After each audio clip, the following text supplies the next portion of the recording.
Numéro 15, la prairie me meut.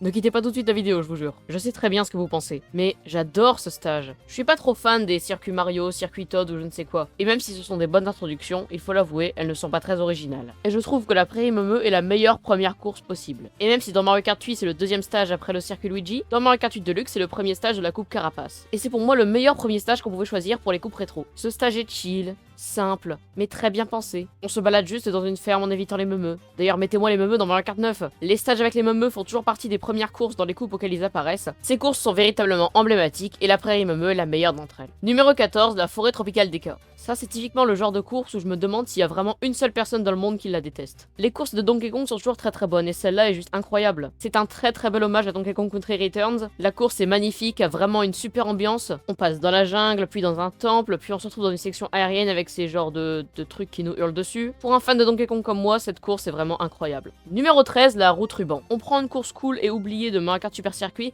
et on en fait une des meilleures de l'histoire de Mario Kart. Je vais aller très vite pour celle-là parce que l'ambiance est juste phénoménale. Non mais regardez ça, on est littéralement dans la chambre d'un fan de Nintendo. Mais je vais pas en dire plus. Vous verrez plus tard dans le classement pourquoi elle est si basse. Numéro 12, le pic d'Eka. Même si l'ambiance Donkey Kong n'est pas aussi forte que pour la forêt tropicale d'Eka, le pic d'Eka est quand même une course incroyable. On prend le canon et on dévale la piste de snowboard. Et puis cette course est tellement appréciée que je pourrais passer au 11e sans explication. Ce que je vais faire d'ailleurs. Numéro 11, Big Blue. Il y a beaucoup de gens qui n'aiment pas quand du contenu venant d'autres licences Nintendo se retrouve dans Mario Kart. Mais quand on voit des courses comme Big Blue, je me dis que Captain Falcon devrait vraiment rejoindre le roster dans Mario Kart 9. Surtout qu'il y a déjà son véhicule et deux de ses stages. Plutôt que de nous mettre les villageois, ils auraient pu nous mettre Captain Falcon, non? Enfin bref, cette course c'est vraiment une aventure. On va très vite. L'antigravité est super bien utilisée. La forêt tropicale d'Eka était un super hommage à Donkey Kong Country Returns. Et bien Big Blue est un super hommage à F-Zero. Numéro 10, le Cap Koopa. Encore une course iconique de la Wii, le Cap Koopa est vraiment incroyable. La musique est top et la course est ultra fun à parcourir. On dévale cette genre de rivière dans une montagne pour rêver dans un tube. C'est vraiment une très bonne course. Ah, et il faut pas non plus oublier la musique.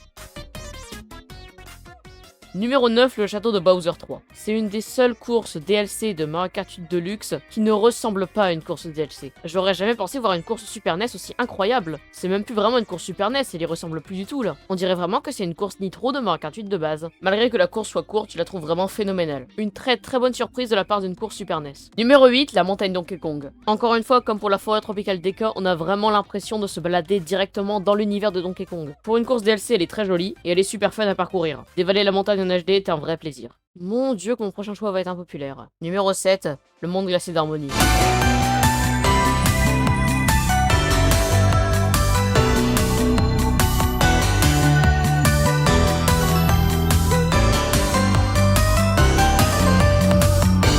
J'ai jamais compris pourquoi cette course était autant détestée. C'est clairement la course la plus proche de Mario Galaxy et tout le monde adore Mario Galaxy. Et même si les courses de glace sont pas forcément les courses les plus appréciées, pour moi c'est largement la meilleure de l'histoire de Mario Kart. Et je dis tout ça en n'étant même pas fan de Mario Galaxy, je n'aime pas vraiment le jeu. Mais ça a toujours été une de mes courses préférées de la 3DS. Déraper autour de ce cratère, éviter les stalagmites dans la grotte, essayer de sauter sur l'iceberg pour éviter la section aquatique. Bref, j'adore vraiment cette course et j'ai jamais compris pourquoi elle était autant détestée.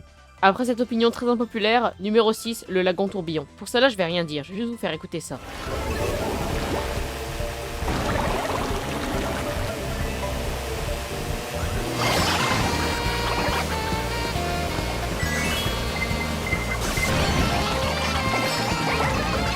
La musique quand on sort de l'eau, c'est juste parfait. Sans oublier le retour d'Unagi. Mais bref, la course est fun à parcourir, elle est magnifique graphiquement, cette course est juste trop bien.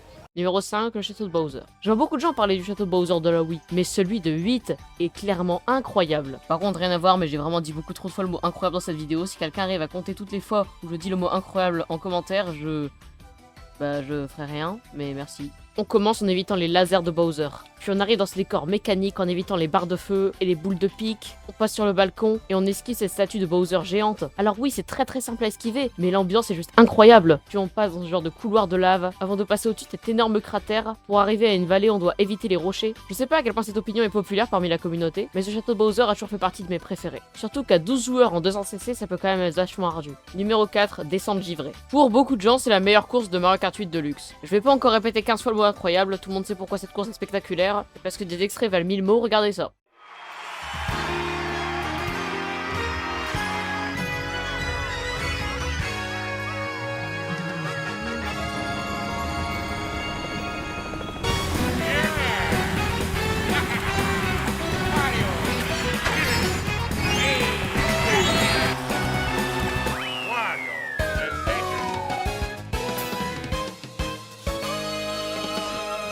classer ces 3 prochaines courses était très compliqué, car toutes les 3 pouvaient finir numéro 1. Numéro 3, l'île de Yoshi. Vous avez compris, j'adore les courses qui nous donnent l'impression que c'est une aventure, et les courses faisant hommage à d'autres jeux. L'île de Yoshi fait les deux parfaitement. Cette course est très belle et colle très bien au style Yoshi's Island. Cette course présage du très bon pour Mario Kart 9. J'ai hâte de voir les courses Nitro de ce prochain jeu, s'il sort un jour, parce que Mario Kart 8 a l'air d'être immortel. Mais du coup, qu'est-ce qui peut être mieux que l'île de Yoshi? Vous vous souvenez de la route ruban? Numéro 2, course à la propreté. La route ruban se passait dans la chambre d'un fan de Mario. Mais on ne se baladait pas vraiment dans la pièce, on restait toujours sur un ruban. Avec la course à la propreté, on se balade dans une salle de bain, et on traverse toute la pièce. On passe dans un bain, dans un lavabo, sur des éponges, au-dessus d'un toilette, dans la tuyauterie. J'adore cette course et elle fourmille de détails et de références. C'est vraiment la route ruban mais en mieux selon moi. Mais bon, là comme c'est une salle de bain, il n'y a pas tant de références aux jeux vidéo que ça. Mais bref, pour moi la course à la propreté est la meilleure course Nitro de Mario Kart 8 Deluxe. Numéro 1, tout le monde l'attendait, une course mythique, évidemment, la route arc-en-ciel de la 3DS. Cette route arc-en-ciel, si tout le monde l'adore, il y a une raison, elle est juste incroyable. C'est la seule route arc-en-ciel à avoir eu un stage dans Super Smash Bros. Dans beaucoup de routes arc-en-ciel, on voit la Terre en dessous de nous. Là, on se balade dans le système solaire, et cette course est visuellement très jolie pour une course du DLC. Et j'ai honnêtement du mal à comprendre que des gens préfèrent la version Wii. C'est clairement la meilleure dernière course de coupe auquel on peut penser. Et c'est pour ça que, selon moi, c'est la meilleure course de Mario Kart 8 Deluxe. Et c'est tout pour cette vidéo, j'espère qu'elle vous aura plu, n'hésitez pas à me dire votre top 15 dans les commentaires. Les extraits que j'utilise peuvent être trouvés dans la description, et je vous dis à bientôt, salut!